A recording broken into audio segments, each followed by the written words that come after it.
আসসালামু আলাইকুম সবাইকে। আজকে আমরা নবম দশম শ্রেণীর গণিত বইয়ের অধ্যায় ৮ বৃত্তের আরো একটি এমসিকিউ সমাধান করব।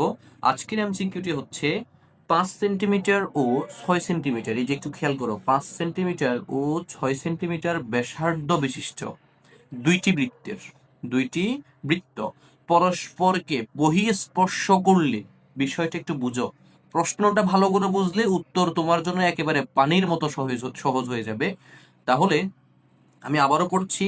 ৫ সেন্টিমিটার ব্যাসার্ধ বিশিষ্ট, মনে করো এটা হচ্ছে ৫ সেন্টিমিটার ব্যাসার্ধ বিশিষ্ট একটি বৃত্ত, এটা ৫ সেন্টিমিটার, ঠিক আছে। আরেকটা বৃত্ত বলছে কি ৬ সেন্টিমিটার ব্যাসার্ধ বিশিষ্ট। এই যে দুইটা বৃত্ত পরস্পরকে বহিঃস্পর্শ, মানে বাইরে থেকে স্পর্শ করে যাবে, পরস্পরকে কি করবে, মানে একজন আরেকজনকে কি করবে, বাইরে থেকে স্পর্শ করে যাবে। তাহলে এটাকে আমরা ধরলাম হচ্ছে, আবার তোমরা মনে করবে এটা ছোট এটা বড়, এবার এটা কিভাবে ৬ হয়, এটা তো আমরা জাস্ট ধরে নিচ্ছি। তাহলে এটা ধরলাম কত, ৬ সেন্টিমিটার, কেমন। তাহলে এই যে পরস্পরকে যখন বহিঃস্পর্শ করে তখন তারা একজন আরেকজনের সাথে এই যে এভাবে ছেদ করে, বুঝছো এটা। এইটা বুঝলে তোমাদের কিন্তু আর কোনো অসুবিধা হওয়ার কথা না।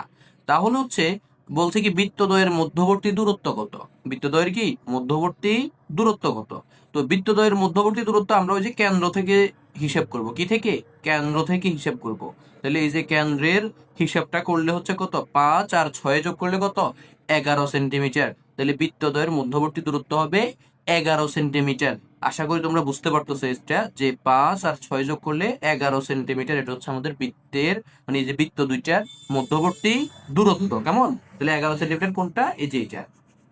তাহলে আমরা এটার আনসারটা করতে পারলাম। এরকম আরো যত এমসিকিউ আসবে তোমরা এগুলো সমাধান করতে পারবে। এটা অলরেডি কুমিল্লা বোর্ড ২৪ এসেছিল। এভাবে মানে বোর্ড প্রশ্নে তোমাদের এরকম এমসিকিউ থাকবে ইনশাল্লাহ। তো ভালো থাকবে সবাই, আসসালামু আলাইকুম।